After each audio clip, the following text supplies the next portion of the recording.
আসসালামু আলাইকুম সুপ্রিয় শিক্ষার্থী, সবাইকে সানশাইন অনলাইন স্কুলে আমি তোমাদের বিজ্ঞান শিক্ষক আবারও স্বাগতম জানাচ্ছি। আজ হাজির হয়েছি তোমাদের পঞ্চম শ্রেণীর প্রাথমিক বিজ্ঞান বিষয়ের একটি ক্লাস নিয়ে। তো আমার পঞ্চম শ্রেণীর প্রিয় শিক্ষার্থীরা, তোমরা সবাই তোমাদের বিজ্ঞান বই, একটি খাতা ও কলম নিয়ে বসে পড়ো এবং আজকের ক্লাসে সবাই মনোযোগ সহকারে অংশগ্রহণ করো। তো প্রিয় শিক্ষার্থীরা, আমরা আমাদের ক্লাসে চলে যাই। তোমাদের কি মনে আছে আমরা বিগত ক্লাসে কী নিয়ে আলোচনা করেছিলাম? আমরা বিগত ক্লাসে অধ্যায় 6 সুস্থ জীবনের খাদ্যের প্রথম পাঠটি নিয়ে আলোচনা করেছিলাম। বিগত ক্লাসে আলোচনা করেছিলাম সুষম খাদ্যের প্রয়োজনীয়তা এবং সুষম খাদ্যের প্রকারভেদ ও খাদ্য গ্রহণের পরিমাণ সম্পর্কে। এরই ধারাবাহিকতায় আজকে আমরা আলোচনা করব সুস্থ জীবনের খাদ্য অধ্যায়ের দ্বিতীয় পাঠ। সেটি হচ্ছে আমাদের যে সকল খাদ্য কম খাওয়া উচিত, অর্থাৎ আমাদের কোন খাদ্যগুলো কম খেতে হবে। আমরা সুস্থ জীবনের জন্য খাদ্য অধ্যায়ের প্রথমেই যে শিরোনামটি পড়েছিলাম যে আমাদেরকে বেঁচে থাকতে হলে প্রত্যেককেই খাদ্য গ্রহণ করতে হবে। এর জন্য আমাদেরকে সুস্থ জীবনের জন্য স্বাস্থ্যসম্মত খাদ্য গ্রহণ করতে হবে। এখন যেহেতু আমাদের আজকের ক্লাসের আলোচ্য বিষয় হচ্ছে যে আমরা কোন ধরনের খাবার কম গ্রহণ করব, অর্থাৎ যে সকল খাদ্য আমাদের কম খাওয়া উচিত তা নিয়ে আজকে আমাদের ক্লাস। তাহলে আমাদেরকে প্রথমে চিহ্নিত করতে হবে যে কোন ধরনের খাদ্য স্বাস্থ্যসম্মত আর কোন ধরনের খাদ্য স্বাস্থ্যসম্মত নয়, এবং স্বাস্থ্যসম্মত নয় এমন খাদ্য গ্রহণ করলে আমাদের কী সমস্যা দেখা দিতে পারে, এগুলো আজকে আমরা আলোচনা করব। তো প্রিয় শিক্ষার্থীরা, অবশ্যই তোমরা তোমাদের বিজ্ঞান বই এবং খাতা নিয়ে রেডি হয়েছো। আমরা আজকে ক্লাসে যা যা আলোচনা করব তোমরা খাতায় নোট করে রাখবে। প্রিয় শিক্ষার্থীরা, আমরা সুস্থ থাকার জন্য অর্থাৎ স্বাস্থ্যসম্মত যে সকল খাদ্য গ্রহণ করব সেগুলি হচ্ছে সুষম খাদ্য, কারণ আমরা জানি সুষম খাদ্যে পুষ্টির সকল পরিমাণ বিদ্যমান থাকে। এজন্য আমরা সবসময় স্বাস্থ্য ভালো রাখার জন্য সুষম খাদ্য গ্রহণ করব।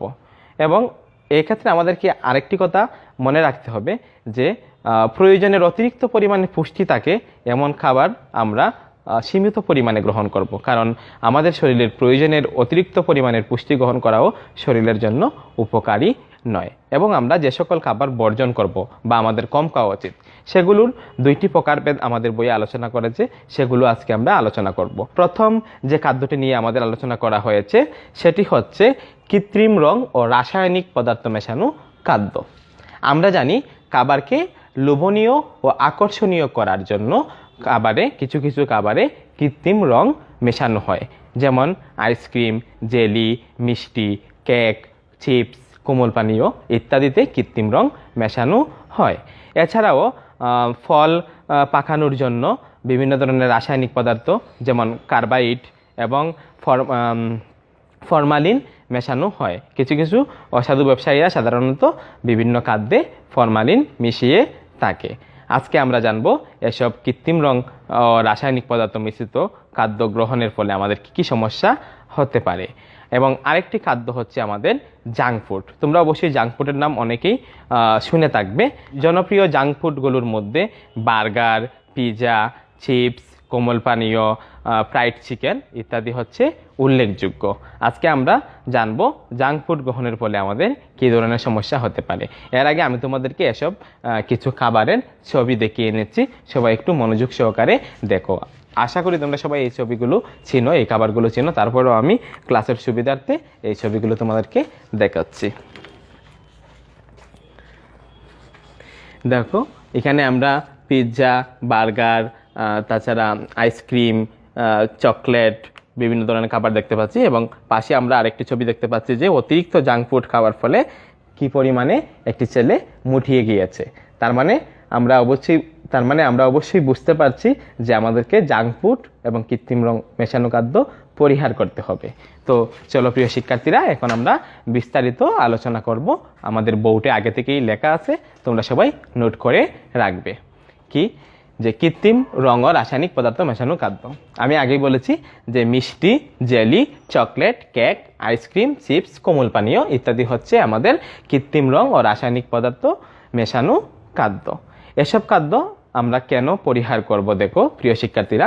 কৃত্রিম রং মেশানো খাবার মানুষের ক্যান্সার, অমনোযোগিতা, অস্থিরতা ইত্যাদি রোগ সৃষ্টি করতে পারে। তাহলে কৃত্রিম রং মেশানো খাবার মানুষের কী রোগ সৃষ্টি করতে পারে? কৃত্রিম রং মেশানো খাবার মানুষের ক্যান্সার, অমনোযোগিতা, অস্থিরতা ইত্যাদি রোগ সৃষ্টি করতে পারে। তার জন্য আমরা কৃত্রিম রং মেশানো খাবার অবশ্যই পরিহার করব। রাসায়নিক পদার্থ মিশ্রিত খাদ্য গ্রহণের ফলে বৃক্ক ও যকৃৎ অকার্যকর হয়ে যেতে পারে। অর্থাৎ রাসায়নিক পদার্থ মিশ্রিত খাদ্য গ্রহণের ফলে আমাদের বৃক্ক ও যকৃৎ অকার্যকর হতে পারে। এজন্য আমরা রাসায়নিক পদার্থ মিশ্রিত খাদ্য বর্জন করব।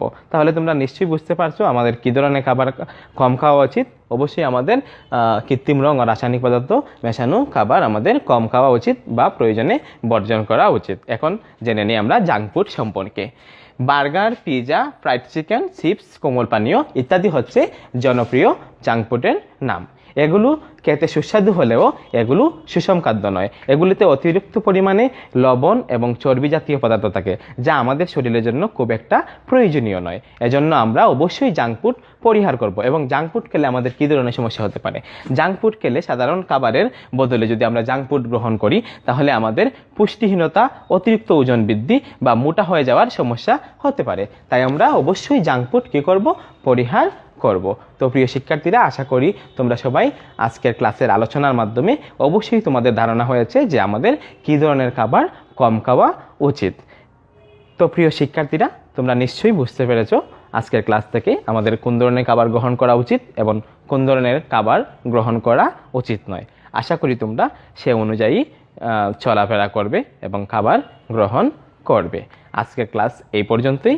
সবাই ভালো থাকো, সুস্থ থাকো। ধন্যবাদ সবাইকে।